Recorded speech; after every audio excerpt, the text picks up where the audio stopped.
إن الحمد لله نحمده ونستعينه ونستغفره ونستهديه ونعوذ بالله من شرور أنفسنا وسيئات أعمالنا من يهده الله فهو المهتدي ومن يضلل فلن تجد له وليا مرشدا وأشهد أن لا إله إلا الله وحده لا شريك له وأشهد أن سيدنا وحبيبنا وعظيمنا محمد بن عبد الله اللهم صل وسلم وبارك على محمد وعلى آل محمد كما صليت وسلمت وباركت على إبراهيم وعلى آل إبراهيم في العالمين إنك حميد مجيد رب اشرح لي صدري ويسر لي أمري واحلل عقدة من لساني يفقه قولي سبحانك لا علم لنا إلا ما علمتنا إنك أنت العليم الحكيم اللهم علمنا ما ينفعنا وانفعنا بما علمتنا وزدنا علما إن الله وملائكته يصلون على النبي يا أيها الذين آمنوا صلوا عليه وسلموا تسليما أيها الإخوة الكرام. La semaine dernière, on avait parlé de l'éducation et comment on doit s'éduquer pour éduquer nos enfants. Aujourd'hui, أيها الإخوة, nous allons voir une partie de l'éducation du prophète sallallahu alayhi wa sallam. Comment le prophète sallallahu alayhi wa sallam il éduquait ses compagnons et par quoi il éduquait ses compagnons. Salawatu rabbi wa salamuhu alayhi. Le prophète sallallahu alayhi wa sallam, un jour, il y avait un jeune homme qui mangeait devant lui et qui mangeait dans une grande assiette et qui prenait de partout. Et il mangeait vite. Alors Rasul sallallahu alayhi wa sallam lui dit Ya ghulam, sammillah, dis bismillah, ô petit, dis bismillah. Wa kul bi yaminik, mange avec ta droite. Wa kul mimma yalik, et mange de ce qui est devant toi. Ne va pas piocher dans la part des autres. Mange de ce qui est devant toi. J'ai raconté la semaine dernière comment le prophète il donnait de la considération à des jeunes hommes, à des petits-enfants. Abdullah ibn Abbas était tout genou. Quand le prophète sallallahu alayhi wa sallam il prend un broc de lait, il boit, il demande l'autorisation à celui qui était à sa droite, qui était Ibn Abbas, il lui dit « Atasma'u li, est-ce que tu me permets de commencer par celui qui est à ma gauche, qui était Abu Bakr, et qui avait l'âge du prophète, sallallahu alayhi wa sallam. Ils avaient 2 ans de différence. Atasma'u li, demande au petit, Atasma'u li. Ibn Abbas, il lui dit, Wallahi non, ya Rasulallah, je ne peux pas te permettre. Est-ce que tu me permets de faire profiter Abu Bakr qui boive juste derrière moi? Il lui dit, non, ya Rasulallah, je ne te permets pas. Je ne permettrai à personne de me voir dans un broc où le prophète sallallahu alayhi wa sallam a mis ses lèvres. Ça nous montre quoi? Leur amour pour le prophète sallallahu alayhi wa sallam. Ayyuha al-ikhwa, salat al-jumu'ah, Allah subhanahu wa ta'ala, je vais faire un intermède, ayyuha al-ikhwa. Allah subhanahu wa ta'ala, parce que c'est de ça dont on va parler, insha'Allah. هو الذي جعل لكم الأرض ذلولا فامشوا في مناكبها وكلوا من رزقه. C'est lui qui vous a facilité la terre. Marchez sur cette terre et mangez de la subsistance qu'Allah subhanahu wa ta'ala vous a donnée. Quand il parle de rizq, Allah subhanahu wa ta'ala, quand il parle de subsistance, il nous dit marchez. Ayez la certitude qu'Allah subhanahu wa ta'ala il détient les trésors des cieux et de la terre. Que celui qui a créé, il ne vous laissera jamais tomber. Que celui qui vous a donné à manger jusqu'à ce jour, il ne vous laissera pas tomber demain et après-demain. Donc n'ayez aucune crainte. Ça fait partie de la foi. Et c'est comme ça que le prophète nous éduquait. Allah subhanahu wa ta'ala, quand il parle de salat al-jumu'ah, il nous dit Ya ayyuha alladhina amanu, idha nudiya lis-salati min yawm al-jumu'ah, fas'aw ila dhikrillah. As-sa'i, quand on appelle, oh vous qui avez la foi, quand il y a l'appel pour la prière de al-jumu'ah, fas'aw. As-sa'i, c'est le mashyu, c'est marcher avec vitesse. Fas'aw, accourir. Donc les frères, les sœurs, pardonnez-moi, quand on vient à al-jumu'ah, essayez de rester éveillé. Essayez de rester avec moi. C'est un quart d'heure, 20 minutes, c'est tout. Et après, vous pouvez faire la sieste. Mais quand je commence à faire le Jumu'ah, que je vois des paupières lourdes qui descendent, eh bien, il y a Bayt al-Wudu, il faut aller à Bayt al-Wudu, refaire son wudu. Barakallahu fikum. Regardez quand Allah subhanahu wa ta'ala, il nous parle du paradis. وَسَارِعُوا إِلَى مَغْفِرَةٍ مِّن رَبِّكُمْ وَجَنَّةٍ عَرْضُهَا السَّمَاوَاتُ وَالْأَرْضِ. Et accourez, Allah subhanahu wa ta'ala, il nous dit à quoi? Il a un maghfiratin pour un pardon de votre Seigneur et un paradis dans la dimension, dans la largeur La largeur, c'est comme les cieux et la terre. C'est la dimension des cieux et la terre. Ça, c'est la largeur. Imaginez la longueur. Donc vous imaginez qu'Allah subhanahu wa ta'ala, il nous marque, il nous donne l'importance des choses. Chose que, malheureusement, nous n'avons pas compris. Mais je vais venir sur ça. Pourquoi on n'a pas compris ça? Rasoul sallallahu alayhi wa sallam, quand il éduquait ses compagnons, il les éduquait sur tout. Comment faire le wudu, comment s'asseoir. D'ailleurs, quand on s'assoit, on ne met pas ses pieds vers le qibla, ayyuha al-ikhwa. Non. La sacralisation de la qibla. On ne met pas ses pieds vers le qibla. Si vous allez dans certains pays musulmans, l'Ahnaf par exemple, si vous allez en Inde, si vous allez en Turquie, ils vous réprimandent si vous mettez vos pieds vers le qibla. Ils vous disent, qu'est-ce que vous faites? Qu'est-ce que vous êtes en train de faire? Rasoul sallallahu alayhi wa sallam nous a appris ça. Rasoul sallallahu alayhi wa sallam, il nous a appris à considérer les gens, à considérer ses compagnons, à considérer ses enfants. Je vous donne un exemple. Jamais le prophète sallallahu alayhi wa sallam, jamais, il parlait en disant du mal de quelqu'un, jamais. Quand il devait reprendre quelqu'un, il disait « Ma balu aqwam » Qu'est-ce qu'ils ont ces gens?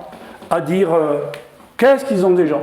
Il y a un groupe de gens, 3 personnes sont venues demander aux mères des croyants, aux épouses du prophète sallallahu alayhi wa sallam, comment le prophète sallallahu alayhi wa sallam adorait Allah. Ils leur ont expliqué comment le prophète adorait Allah. Ils ont vu que ce n'était pas grand-chose. Par rapport, il dit, mais oui, mais le prophète, Allah subhanahu wa ta'ala, lui a tout pardonné. Donc c'est peu ce qu'il fait. Alors nous, on va faire autre chose. Le premier, il a dit, moi je vais faire la prière de nuit toute ma vie. Le deuxième, il a dit, moi je vais jeûner toute ma vie. Et l'autre, il a dit, moi je ne me marierai jamais. Le prophète sallallahu alayhi wa sallam, si vous connaissez ces gens-là, dites-le moi. Et je vous mets au défi de les connaître. Parce que jamais, jamais, on a rapporté qui étaient ces gens-là. On ne peut pas savoir. Le prophète sallallahu alayhi wa sallam, il monte sur le minbar. Il dit, ma balu aqwam. Qu'est-ce qu'ils ont ces gens? À dire que je ne vais pas me marier, je vais jeûner toute ma vie, je vais faire la prière toute ma vie. Wallahi inni a'badukum wa atqakum lillah. Le prophète, il nous dit, je suis celui qui adore Allah le mieux que vous. Celui qui a cette crainte révérentielle d'Allah subhanahu wa ta'ala mieux que quiconque d'entre vous. Mais je me marie, je jeûne et je romps le jeûne. Il y a des jours où je ne jeûne pas. Et je prie la nuit et je dors. Celui qui ne veut pas suivre la sunna du prophète sallallahu alayhi wa sallam, il n'est pas de moi. Regardez comment le prophète il nous apprend à parler à nos enfants, à nos compagnons, aux gens qui sont autour de nous. Mais par contre, le prophète sallallahu alayhi wa sallam, quand il voyait quelque chose de bien en quelqu'un, il le disait toujours. Nous avons mujalladat, des livres entiers comme ça, en 4 tomes, sur Manaqibi Abu Bakr, sur comment Abu Bakr était très valeureux. C'était quoi? C'était le prophète ce qu'il disait sur lui. Rasoul sallallahu alayhi wa sallam, il disait Ni'ma ar-rajulu Abdullah, en parlant d'Abdullah ibn Umar. Ni'ma ar-rajul law kana yaqumu al-layl. Quel homme, quel bel homme, quel homme, masha'Allah, Abdullah ibn Umar, si seulement il priait la nuit. Quand Abdullah ibn Umar il a entendu ça, jamais il n'a arrêté de prier la nuit.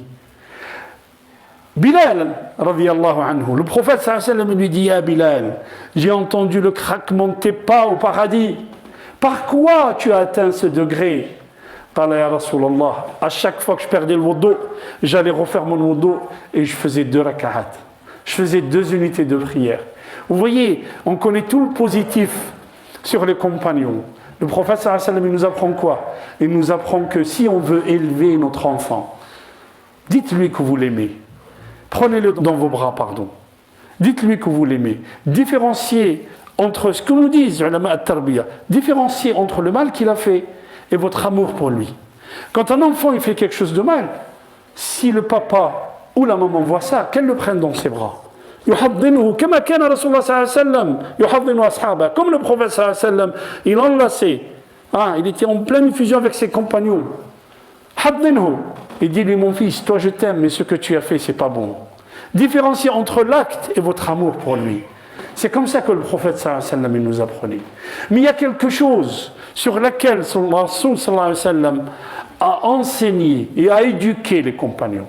La première des choses, alam tara ila alladhina qila lahum kuffu aydiyakum wa aqimus salah. Pendant 13 ans à la Mecque, 13 ans. Les compagnons n'avaient pas le droit de lever un caillou contre l'adversité, un caillou contre ceux qui les torturaient, ils subissaient les affres des mécréants de Quraysh. Et malgré ça, Allah subhanahu wa ta'ala, il lui dit « Kuffu aydiyakum » tenez vos mains. Tenez vos mains. Mais qu'est-ce que vous devez faire? Aqimus salat. Aqimus salat. Le prophète sallallahu alayhi wa sallam a éduqué ses compagnons sur ça. Il disait aux compagnons Ala tastaffu kama tastaffu al-malaika. Pourquoi vous n'êtes pas en ligne comme les anges sont en ligne chez Allah? Inna rabbukum la wahid. في سورة الصافات والصافات صفا والزاجرات زجرا. Quand Allah subhanahu wa ta'ala il parle de Safat, il parle des rangées d'anges qui sont chez lui. Ensuite il nous dit Inna rabbakum la wahid. Pourquoi vous n'êtes pas comme les anges? Les anges sont devant Allah subhanahu wa ta'ala en un seul rang. Yastaffu kama tastaffu al-malaika, comme ça disait le prophète sallallahu alayhi wa sallam aux compagnons. Il disait à Bilal Arihna biha ya Bilal. Il disait à Bilal repose-nous par la prière. Quand arrivait le temps de prière, le prophète sallallahu alayhi wa sallam disait repose notre âme par ce lien avec Allah subhanahu wa ta'ala. Aïcha radiyallahu anha, elle disait Kana Rasulullah sallallahu alayhi wa sallam yuhaddithuna wa nuhaddithuh wa yukallimuna wa nukallimuh fa idha hadarat as-salatu fa ka'annahu la ya'rifuna wa la na'rifuh. Le prophète sallallahu alayhi wa sallam il discutait avec nous, il rigolait avec nous, mais quand arrivait le temps de prière fa ka'annahu la ya'rifuna wa la na'rifuh, comme s'il ne nous connaissait pas, comme s'il ne nous avait jamais connus. Pourquoi? Maw'idun ma'allah. C'est un rendez-vous avec Allah subhanahu wa ta'ala. C'est ça la prière. Alors maintenant, regardez, ayyuha al-ikhwa. Allah subhanahu wa ta'ala, il dit في سورة البقرة, qui est une réponse, les débuts de سورة البقرة, une réponse à ce qu'il y a fait سورة الفاتحة. Il dit, Allah subhanahu wa ta'ala, il dit, ألف لام ميم ذلك الكتاب لا ريب فيه زد هدى للمتقين. C'est une guidance pour les pieux. المتقين. من هم المتقون؟ الذين يؤمنون بالغيب ويقيمون الصلاة ومما رزقناهم ينفقون. La première qualité de celui qui craint Allah, c'est quoi? يؤمن بالغيب. Il croit l'invisible. Il croit au jugement dernier. Il croit qu'Allah c'est lui Maliki Yawmiddin. Il croit qu'Allah subhanahu wa ta'ala c'est lui le juge du jour du jugement dernier. فيطمئن قلبه. والصلاة الذين يؤمنون بالغيب ويقيمون الصلاة. الصلاة c'est le lien avec le monde invisible. الصلاة c'est le lien avec le monde invisible. إقامتك للصلاة إقامة الصلاة مش تصلي. Ce n'est pas la même chose. Accomplir la prière, pas seulement faire la prière, accomplir.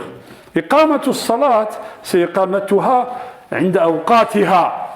C'est faire la prière quand le temps est décliné par Allah et décidé par Allah subhanahu wa ta'ala. Ma balu aqwam. Aujourd'hui, vous avez vu, on a parlé du corona, on a parlé de cette période de pandémie, de confinement. Eh bien, elle nous apprend énormément de choses. Énormément de choses. Qu'Allah subhanahu wa ta'ala, quand il nous fait traverser une épreuve, liyamiz al-khabitha min at-tayyib. On voit qui est lié à Allah subhanahu wa ta'ala et qui prend des prétextes. Quelles sont ces mosquées? Des questions nous sont posées sur des mosquées qui ouvrent la mosquée pour Dohr al-Asr. Et tu ouvres la mosquée pleinement ou tu n'ouvres pas la mosquée. Mais qu'est-ce que ça veut dire d'ouvrir la mosquée fait Dohr al-Asr et tu fais Salat Jama' et ensuite tu fermes la mosquée? Qui a fait ça? Min maqasid al-sharia. Parmi les desseins de sharia, le premier maqsad iqamatud-din. Iqamatud-din, parce que din c'est quoi? Din, c'est l'ensemble des relations qui gèrent l'être humain et son créateur, et l'être humain et les autres créatures. Iqamatud-din, c'est ça. C'est ça le din, ayyuha al-ikhwa. Et vous avez vu, nous on n'appelle pas ça religion. On dit din. Dans kalimat din, il y a dayn. Il y a une dette. Nous avons une dette envers Allah. Dans kalimat din, il y a cette humilité envers Allah subhanahu wa ta'ala, parce qu'il nous a créés, nous a guidés, nous a donné la subsistance. C'est ça le din, ayyuha al-ikhwa. Donc c'est cet ensemble de relations, si on veut iqamat ad-din, la première chose qu'il faut faire, c'est quoi? Construire des maisons de Dieu, Construire la maison de Dieu, parce que la maison de Dieu, c'est pas seulement pour la prière. Effectivement, la prière, c'est le premier pilier. Mais c'est aussi cette relation qu'on entretient avec les fidèles. Cette relation de venir en aide aux fidèles. Venir en aide aux fidèles, financièrement, scientifiquement, les aider dans l'éducation des enfants, dans tout ça. C'est ça, maqal al-masjid. أيها الإخوة ما بال أقوام يجمعون الصلاة إن الصلاة كانت على المؤمنين كتابا موقوتا. Qu'ont-ils ces gens à rassembler les prières? On va dans certaines mosquées faire le maghreb, 5 minutes après, le muaddin est là pour faire adhan al-isha. Man qala laka hada? Qui t'a dit ça, frère? De quel fatwa tu prends? De quel fatwa tu prends? Si tu crains le virus, reste à la maison. Mais si tu accomplis la prière, eh ben tu accomplis la prière à l'heure. Comme a dit Allah subhanahu wa ta'ala. Pourquoi? Parce que dans l'heure de la prière, il y a un sir. Il y a un secret dans l'heure de la prière. Et ce secret, Allah subhanahu wa ta'ala, il veut de toi que tu te lèves à 4h30. Et que tu sois là à 4h30 parce que toute la créature est devant Allah subhanahu wa ta'ala. Allah subhanahu wa ta'ala, il veut que tu sois fait l'isha à 23h. Parce que toute la création est là. Qui t'a donné la permission de faire ça? Il a les udhr. L'udhr, c'est le marad, le safar, la maladie, le voyage. Mais là, on est en voyage. L'insan bisahhati. L'insan, alhamdulillah, an'ama Allahu alayna bis-sihha. Allah subhanahu wa ta'ala nous a donné la santé. On craint quoi? Le virus? Eh bien, restez à la maison alors. Restez à la maison. Allah subhanahu wa ta'ala, في القرآن, il dit وَاسْتَعِينُوا بِالصَّبْرِ وَالصَّلَاةِ وَإِنَّهَا لَكَبِيرَةٌ إِلَّا على الخاشعين. Et Allah subhanahu wa ta'ala dit استعينوا بالصبر والصلاة. يعني prenez secours avec quoi? Avec l'endurance, avec la patience et avec la salat. Et ceci, c'est quelque chose de très lourd, seulement pour les humbles. Qui sont les humbles? إلا على الخاشعين. من هم الخاشعون؟ الذين يظنون أنهم ملاقو ربهم. Ceux qui croient vraiment, qui ont la certitude qu'ils vont rencontrer leur Seigneur. Ceux qui ont la certitude qu'ils vont rencontrer leur Seigneur. Qui sont les humbles? من هم الخاشعون؟ الذين عندهم اليقين الذين يظنون. هنا يظنون. الله سبحانه وتعالى العلماء يقولون. Que disent les ulama sur le mot يظنون?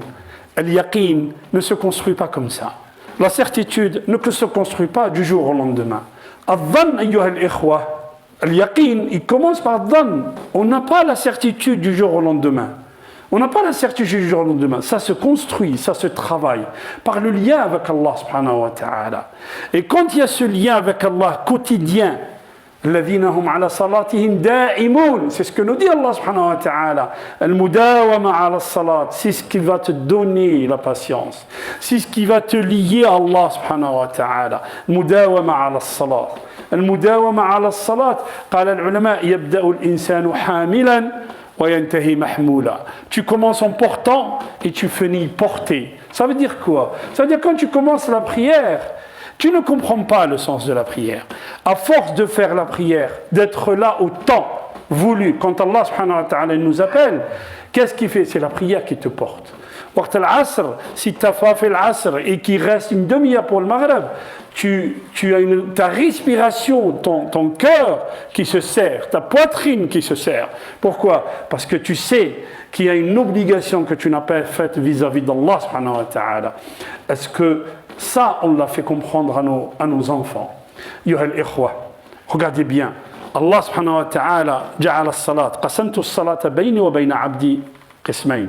Allah subhanahu wa ta'ala, Allah subhanahu wa ta'ala dans le hadith al-Qudusi, il parle de sourate al-Fatiha en disant c'est ça la salat.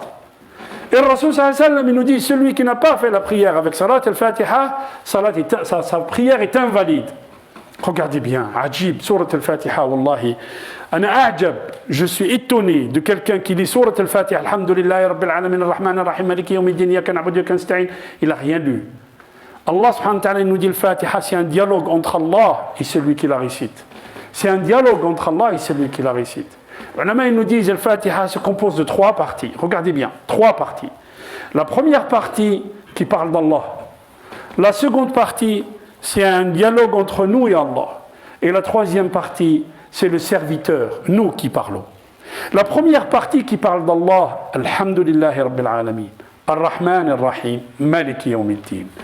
On ne va pas s'étaler sur ces principaux attributs d'Allah. Mais rien que Maliki Yawmiddin, c'est lui le roi, c'est lui le Malik du jugement dernier. Ça devrait t'apaiser, frère. Ça devrait t'apaiser, ma sœur. Ça devrait nous apaiser. Pourquoi ? Parce que si tu as été injuste, si on a été injuste envers toi aujourd'hui, le jour du jugement, tu prendras ta part, ne t'inquiète pas. C'est ça qui apaise l'être humain. Donc Allah subhanahu wa ta'ala, il parle de lui dans la première partie. Et vous avez remarqué, quand il parle de lui, il utilise une forme nominale, jumla ismiya. Pourquoi ? Parce que la forme nominale n'est pas définie dans le temps. Et Allah n'est pas défini dans le temps. Alhamdulillah, on ne dit pas Ahmadullah. Alhamdulillah aujourd'hui, Alhamdulillah hier, Alhamdulillah demain, Alhamdulillah il y a 50 milliards d'années, et Alhamdulillah dans 3 milliards d'années. Alhamdulillah, Alhamdulillah jusqu'au jour du jugement dernier, ayyuhal ikhwa. Alhamdulillah, Rabbil Alamin, Ar-Rahman, Rabbil Alamin, celui qui éduque, celui qui entretient.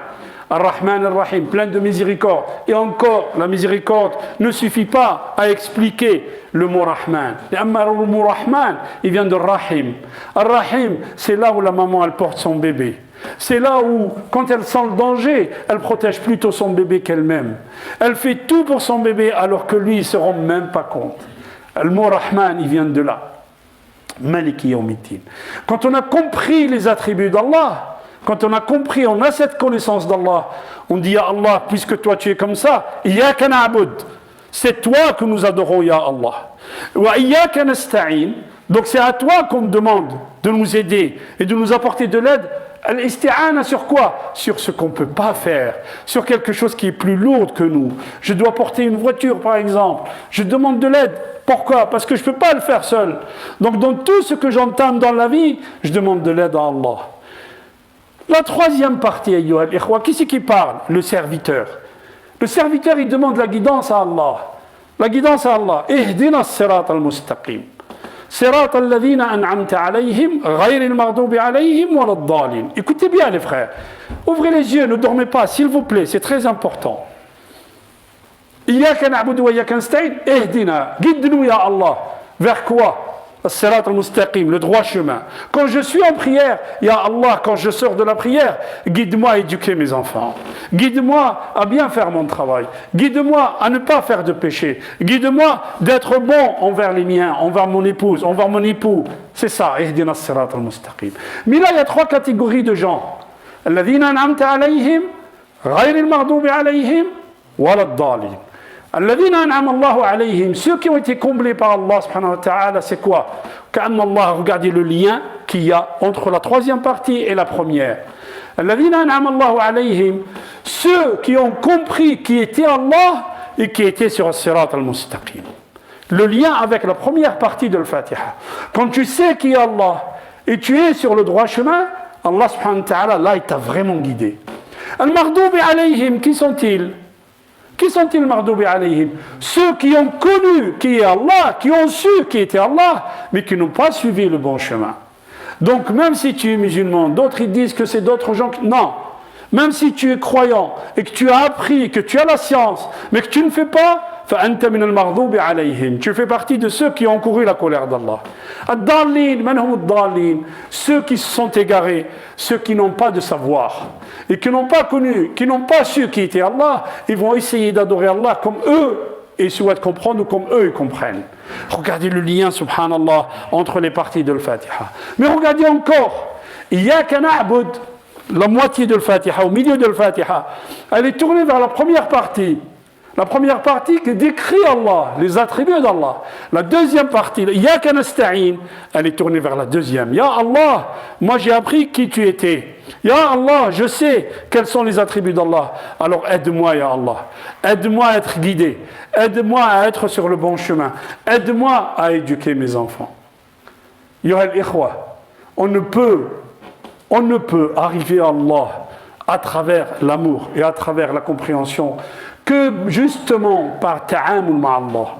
Tu ne peux pas adorer quelqu'un ou tu ne peux pas adorer quelqu'un si tu ne le connais pas. Et tu ne peux pas aimer quelqu'un s'il y a une distance entre toi et lui. Comment adorer Allah ? Comment aimer Allah subhanahu wa ta'ala? On ne peut aimer Allah qu'en ayant le dua vers Allah subhanahu wa ta'ala. Des fois, on lève le dua vers Allah. Et Allah, Rasul sallallahu alayhi wa sallam nous dit, le dua huwa al-ibada. Le dua, l'invocation, c'est ça l'ibada. C'est ça l'adoration. Pourquoi? Tu ne peux pas demander à quelqu'un auquel tu ne crois pas. Impossible. Et donc, si tu veux connaître Allah, eh ben, aie cette relation avec Allah subhanahu wa ta'ala. Et cette relation avec Allah, et tu verras. Mais Allah, il dit, wasta'inu bis-sabri was-salah. Sta'inu bis-sabri was-salah. Quand tu fais le dua, si Allah subhanahu wa ta'ala n'a pas répondu tout de suite, eh bien, isbir. Isbir. Li'anna sabruk. Parce que ta patience, patiente, endure. Ta patience, c'est ça l'ibada, ayyuha al-ikhwa. Et Allah subhanahu wa ta'ala, il t'apportera la réponse quand lui il veut, pas quand toi tu veux. Je finis par ça, ayyuha al-ikhwa. Combien de fois on a répété cette phrase d'Ibn al-Qayyim, ra'i'a d'Ibn al-Qayyim. Ibn al-Qayyim, il dit, as-salatu, c'est trois choses. Shaklun wa ruhun wa athar. C'est une gestuelle, c'est une âme, et surtout c'est des conséquences. Ce sont des conséquences. La gestuelle, c'est monter et descendre dans salat. Al-athar, al-ruh, ruh al-salat. L'âme de la prière, c'est quoi? C'est cette concentration, c'est khushu', cette humilité que tu as dans la prière. Les conséquences, c'est quoi? Les conséquences, ce sont les conséquences de la prière. Inna as-salata tanha 'anil fahsha'i wal munkar wal itmi'nan, ar-raha an-nafsiyya. As-salat, c'est un bouclier contre les turpitudes et le blâmable, mais surtout, c'est un apaisement spirituel, c'est un apaisement de l'âme. Et cet apaisement, il ne descend sur toi que lorsque tu auras accompli la prière, comme Allah subhanahu wa ta'ala nous le demande. Vous allez me dire, pourquoi on a parlé de ça aujourd'hui? Vous avez vu ce qui s'est passé cette semaine. Des bandes qui se battent entre elles. Et bien sûr, les médias et les politiques, surtout les politiques véreux, ils prennent cet incident, je dirais, ou ces événements pour critiquer encore les musulmans. Parce que les gens, ils disent Allahu Akbar. Est-ce que ces gens qui disent Allahu Akbar sont de vrais musulmans? Est-ce qu'ils ont été élevés sur le vrai sens de la prière? Est-ce que nous avons été élevés sur le vrai sens de la prière? Avons-nous élevé nos enfants sur l'être et non pas sur l'avoir? Nous sommes dans une société qui nous pousse à la consommation et qui nous pousse vers l'avoir. Et on a oublié tout ce sens de l'au-delà, ce sens à l'autre qui est basé justement sur l'être, sur le rapport à l'être. Comment être dans la vie? Et c'est comme ça qu'était le prophète sallallahu alayhi wa sallam. Un détachement complet de dunya et en lien total avec l'akhira, en lien total avec Allah subhanahu wa ta'ala. Avons-nous éduqué nos enfants sur ça? Ou bien nos enfants, ils ont traversé la barrière. Certains de ces gens étaient de l'autre côté. Ils vendaient de la drogue. La ilaha illallah. Et ça, c'est un problème, ayyuha al-ikhwa, et que les autorités publiques doivent prendre le problème, mais alors bien en considération. Que ces gens-là qui se disent de l'islam et qui vendent la mort, ils ne vendent pas la drogue, ils vendent la mort. L'islam, comment dire, la règle concernant le khamr et concernant la drogue, ça n'a rien à voir. La drogue, il est en train de vendre la mort. C'est pour ça que dans certains pays musulmans, ceux qui sont trafiquants de drogue, on les passe par les armes. Il faut faire attention, ayyuha al-ikhwa. Comment tu peux dire, toi, que tu es musulman, tu viens au côté de la mosquée, tu viens aux portes de la mosquée, dans les cités, et tu vends de la drogue? La ilaha illallah. Et il y a des gens qui nous envoient des messages, dites à votre imam de ne pas parler de ça. On va en parler. On va en parler. Pourquoi tu fais ça? Pour gagner de l'argent. La plupart, ils ne dépassent pas la trentaine. Ils ne dépassent pas la trentaine. Pourquoi tu as fait ça? Tu as vendu la mort aux gens. Quel est notre rapport à l'au-delà? Tu vas revenir vers Allah subhanahu wa ta'ala wa yuhasibuka ala ma fa'alt. Et Allah subhanahu wa ta'ala te demandera des comptes sur ce que tu as fait. Et tu viens et tu dis Allahu Akbar, la ilaha illallah. Allahu Akbar mink. Allahu Akbar mimma taf'al. Allah est plus grand de ce que tu fais. Tu as semé la mort dans la société. Tu as créé le bazar dans la société. Tu as fait des délinquants de jeunes enfants qui devaient aller à l'école, qui devaient apprendre la vie. C'est ça ce que nous apprend Yoel Ikhwa. La prière nous apprend le lien avec Allah subhanahu wa ta'ala. Et si on apprend ça à nos enfants, on ne passera pas par ces choses-là. أقول قولي هذا وأستغفر الله لي ولكم فاستغفروه يغفر لكم إنه هو الغفور الرحيم. بسم الله الحمد لله والصلاة والسلام على رسول الله ولا حول ولا قوة إلا بالله. الرسول صلى الله عليه وسلم dit وجعلت قرة عيني في الصلاة.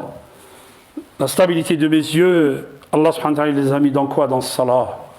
Mais il nous dit aussi, Allah subhanahu wa ta'ala nous dit, قُلْ إِن كُنْتُمْ تُحِبُّونَ اللَّهَ فَاتَّبِعُونِي يُحْبِبْكُمُ اللَّهُ. Si vous aimez Allah, eh bien suivez le prophète sallallahu alayhi wa sallam. Et Allah, il vous aimera.